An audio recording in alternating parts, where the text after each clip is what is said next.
दोस्तों, आज जो कहानी मैं आपको बताने जा रहा हूं वो आपको हैरान कर देगी और सोचने पर मजबूर कर देगी कि कैसे एक खूबसूरत जवान लड़की की शादी एक भिखारी से हो जाती है।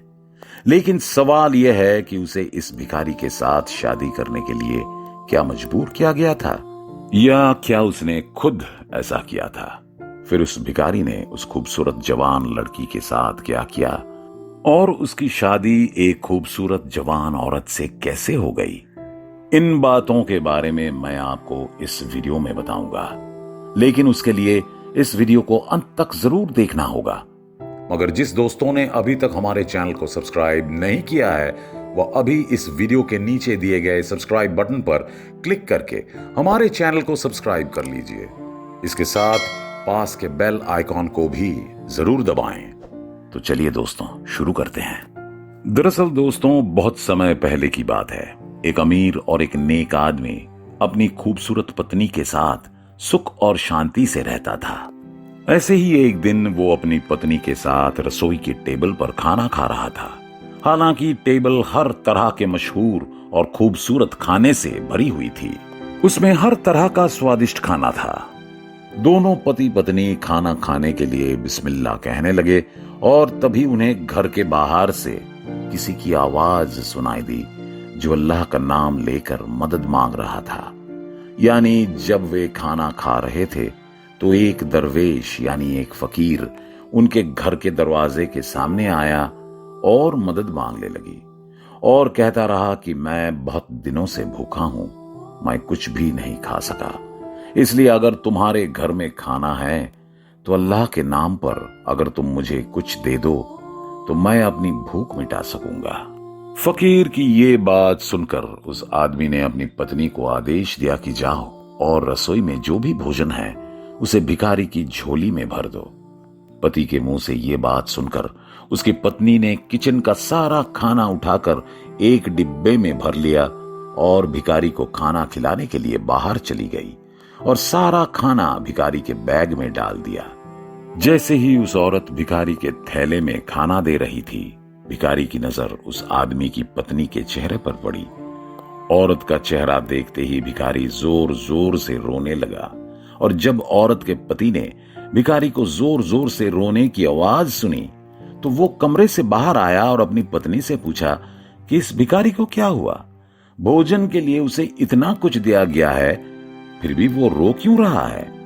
तब उसकी पत्नी ने कहा कि तुम मेरे साथ अंदर आओ, मैं तुम्हें सब कुछ बताऊंगी।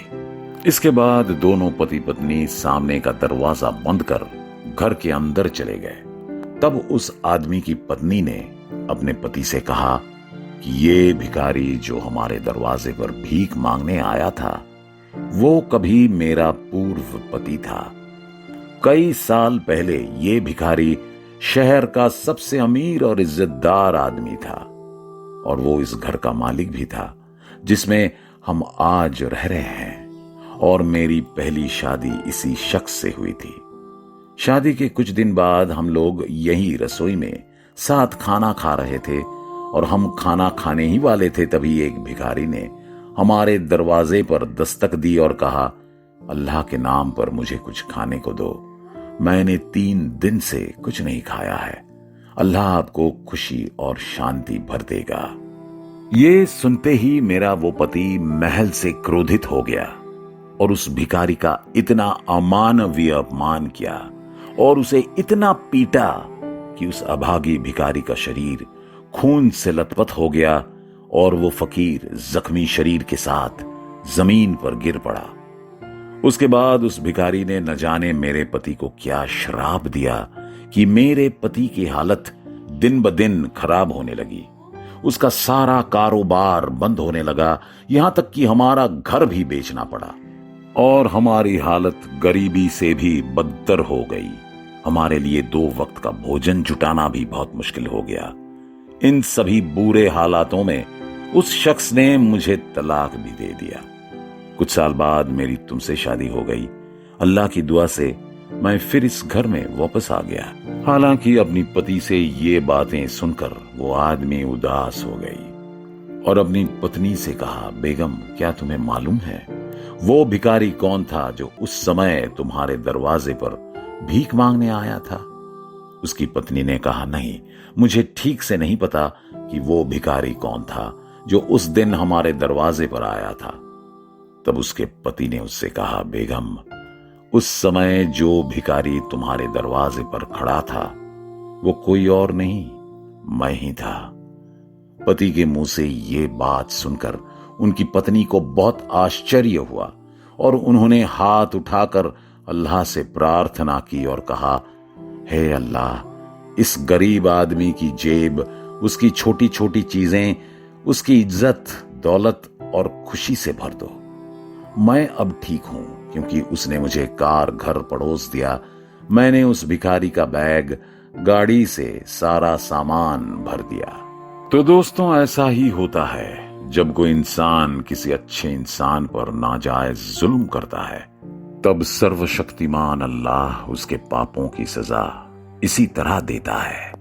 तो दोस्तों, एक बात हमेशा याद रखें कि कभी भी किसी मजबूर इंसान का जुल्म ना करें, क्योंकि एक बेसहारा आदमी के मुंह से निकली बद्दुआ वास्तव में चिपक जाती है। दोस्तों, मैं आपको एक और समय के बारे में बताता हूं जब बहुत ठंड थी। ठंड में एक बूढ़ा आदमी एक अमीर आदमी के घर के सामने कंबल ओढ़ कर सो गया। उस समय वो अमीर आदमी किसी कारण से बाहर गया था और जब वो घर लौटा तो उसने देखा कि उसके घर के सामने कोई कंबल ओढ़कर लेटा हुआ है। वो आदमी बूढ़े के पास गया और देखा कि एक बूढ़ा आदमी चादर ओढ़े लेटा हुआ है। उसने उनसे पूछा, पिताजी, क्या आपको इस हाड़ कंपा देने वाली सर्दी में ठंड नहीं लगती? और तुम्हारे पास पहनने के लिए कोई कपड़ा भी नहीं है? तुम यहीं रुको, मैं तुम्हारे लिए अंदर से कुछ गर्म कपड़े लेकर आता हूं। ये सुनकर बूढ़े ने कहा, रहने दो साहब, मुझे ये सब नहीं चाहिए, मुझे तो ऐसे ही सोने की आदत है। लेकिन करोड़पति अमीर आदमी ने कहा, नहीं, मैं अभी तुम्हारे लिए गर्म कपड़े ला रहा हूं। इतना कहकर वो अमीर आदमी अपने महल के अंदर चला गया। ये देखकर बूढ़ा आदमी बहुत खुश हुआ और उस आदमी के आने का इंतजार करने लगा। हालांकि अमीर आदमी अपने महल में प्रवेश करने के बाद किसी अन्य काम में व्यस्त हो गया और बूढ़े आदमी के बारे में भूल गया, और इसलिए बूढ़ा आदमी पूरी रात बाहर इंतजार करता रहा। फिर जब सुबह हुई तो अमीर आदमी को बूढ़े आदमी की याद आई। तब अमीर आदमी महल से बाहर भागा और तेजी से उस जगह पहुंचा जहां बूढ़ा आदमी सो रहा था। लेकिन जब वो वहां पहुंचा तो उसे देखकर हैरान रह गया, क्योंकि तब उस बूढ़े आदमी की मौत हो चुकी थी। लेकिन अमीर आदमी को उस मरा हुआ बूढ़े आदमी के पास एक पत्र पड़ा हुआ दिखाई देता है और उसने पत्र उठाकर हाथ में लिया और पढ़ने लगा। और पढ़ते पढ़ते उसकी आंखों में आंसू आ गए, क्योंकि उस पत्र में लिखा था कि बाबू, अब कभी किसी गरीब को झूठी आशा नहीं देना। जब तक मेरे पास कपड़े नहीं थे, मेरे पास इस सर्दी की रात से लड़ने के लिए ताकत थी। लेकिन जब तुमने मेरी मदद करने का और मेरे लिए गर्म कपड़े लाने का वादा किया तो मैंने तुम पर भरोसा किया। तेरे वचन से मेरी सारी शक्ति टूट गई। इसलिए दोस्तों, हमेशा याद रखें, अगर आप अपना वादा पूरा नहीं कर सकते तो कभी भी किसी गरीब आदमी से वादा ना करें, क्योंकि हो सकता है कि वो आदमी आपके लिए उतना महत्वपूर्ण ना हो, लेकिन वो किसी और के लिए बहुत महत्वपूर्ण हो सकता है। नहीं तो इसके बारे में आपका क्या कहना है वो कमेंट बॉक्स में कमेंट करके जरूर बताना। धन्यवाद।